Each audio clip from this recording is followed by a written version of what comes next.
ورحمۃ اللہ وبرکاتہ۔ آج کل ایک سوال کافی گردش کر رہا ہے اور لوگ ایک دوسرے سے پوچھ رہے ہیں، کیونکہ وقتاً فوقتاً لوگوں کے سوال بدلتے رہتے ہیں اور نئے نئے سوال آتے ہیں۔ اس سے سیکھنے اور سکھانے کا دونوں کا موقع ملتا ہے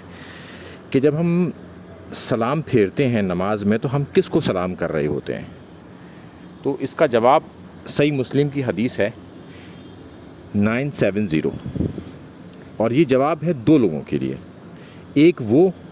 لوگ جو یہ کہتے ہیں کہ رفردین کے حوالے سے کہ یہ سرکش گھوڑوں کی دموں کی طرح ہے، جبکہ یہ حدیث تشہد یعنی کہ اتحیات میں بیٹھنے کے حوالے سے ہے۔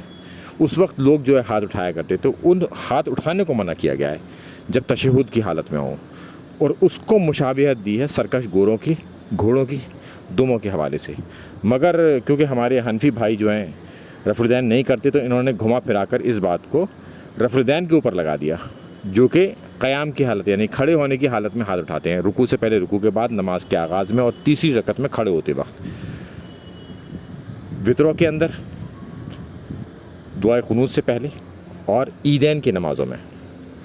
تو یہ اب کیونکہ عید کی نماز میں اور وطر کے اندر تو یہ رفردین کرتے ہیں، تو لہٰذا اس پر انہوں نے اس بات کو نہیں لگایا، اس کو لگایا انہوں نے صرف رکوع سے پہلے، رکوع کے بعد اور تیسری رکعت میں کھڑے ہوتے وقت، چونکہ نماز کے آغاز میں یہ بھی رفردین کرتے ہیں۔ تو یہ اپنی مرضی کا انٹرپریٹیشن کرنے کی انہوں نے کوشش کی اس میں، مگر یہ عقیدہ ان کا باطل ثابت ہوا، اور آج وہ اپنے اس عقیدے کی وجہ سے شرمندگی کا شکار ہیں، اور اب اس حدیث کو وہ پیش نہیں کرتے، مگر اب تک انہوں نے اپنی عوام کو اس معاملے سے دھوکہ دیا، اور انجان عوام کو تو آج بھی وہ اس بات سے دھوکہ دے پا رہے ہیں، کیونکہ عوام تو جانتی ہی نہیں ہے،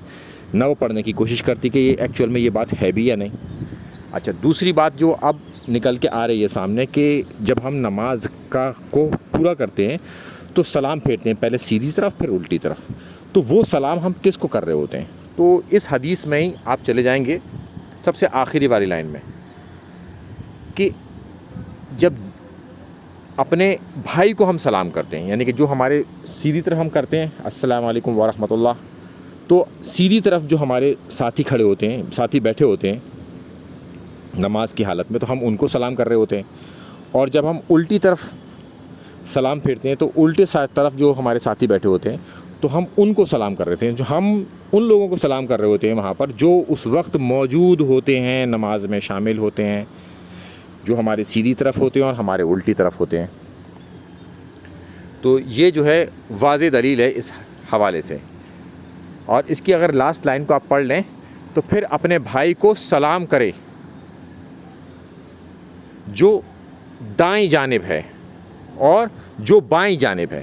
تو یہاں پر نماز کا ذکر نہیں ہے، دائیں طرف جو ہمارے بھائی ہیں ان کو ہم سلام کر رہے ہیں، اور بائیں یعنی کہ لیفٹ ہینڈ سائڈ پر جو ہیں ان کو سلام کر رہے ہیں، اب چاہے نماز کی حالت میں ہو یا نہ ہو۔ کوئی ہو سکتا ہے کہ وضو کر کے نماز کو جوائن کرنے آ رہا ہو اور نماز ہو چکی ہو یا سلام پھیرا جا رہا ہو، تو وہ مگر اس تک جوائن نہیں کر پایا، تو وہ اگر رائٹ ہینڈ سائڈ پر تو اس کو بھی سلام ہو جائے گا، اور اگر لیفٹ ہینڈ سائڈ پر تو اس کو بھی سلام ہو جائے گا۔ کوئی خاص کرنا بھی چاہے اگر گھما پھرا کر کسی بھی طریقے سے، تو اس میں وہ لوگ تو ضرور ہی شامل ہیں جو اس کے ساتھ نماز پڑھ رہے ہیں۔ مگر اگر آپ اکیلے میں نماز پڑھ رہے ہیں تو پھر آپ کس کو سلام کر رہے ہیں؟ یہ بھی کوئی آپ سے سوال کر سکتا ہے۔ تو اس میں پھر ہم اس حدیث کے الفاظ کی طرف لوٹیں گے کہ جو آپ کے رائٹ سائڈ پر ہیں، جو بھی مسلمان بھائی ہیں ہمارے، ان کو ہم سلام کر رہے ہیں، چاہے وہ موجود ہو یا نہ ہو، مگر اگر ہے تو اس کو سلام گیا وہ، ٹھیک ہے۔ اور جو ہمارے لیفٹ سائڈ پر ہیں وہاں پر کوئی موجود ہے یا نہیں، مگر ہم سلام کریں گے لیفٹ سائڈ والوں کو بھی، اس بات سے کوئی اثر نہیں پڑے گا کہ وہاں پر آدمی موجود ہے یا نہیں، ٹھیک ہے۔ تو رائٹ یعنی کہ سیدھی طرف والوں کو بھی اللہ کی سلامتی، ہم نے دعائیں دیں، اور اپنے الٹی طرف والوں کو بھی اللہ کی سلامتی اور دعائیں دیں۔ سلام کیا ہے؟ اللہ سے ہم دعا ہی کلمات پڑھ رہے ہیں اور اپنے بھائی کے لیے دعا مانگ رہے ہیں۔ تو اس حوالے سے اس کا بھی میں سمجھتا ہوں کہ پورا مکمل جواب ہے۔ تو اگر موجود ہیں تو ان لوگوں کے لیے جو موجود ہیں وہاں پر، اور موجود نہیں ہے، ہمیں معلوم ہے کہ یہاں پر کوئی ہے ہی نہیں، تب بھی ہم سلام پھیریں گے، تو ہمارے رائٹ ہینڈ سائڈ پر جتنے بھی لوگ ہوں گے ان کو سلام پہنچ جائے گا، ہماری دعا پہنچ جائے گی ان تک، اور پھر جو ہمارے لیفٹ ہینڈ سائڈ پر ان تک بھی ہماری دعا پہنچ جائے گی۔ السلام علیکم ورحمۃ اللہ وبرکاتہ۔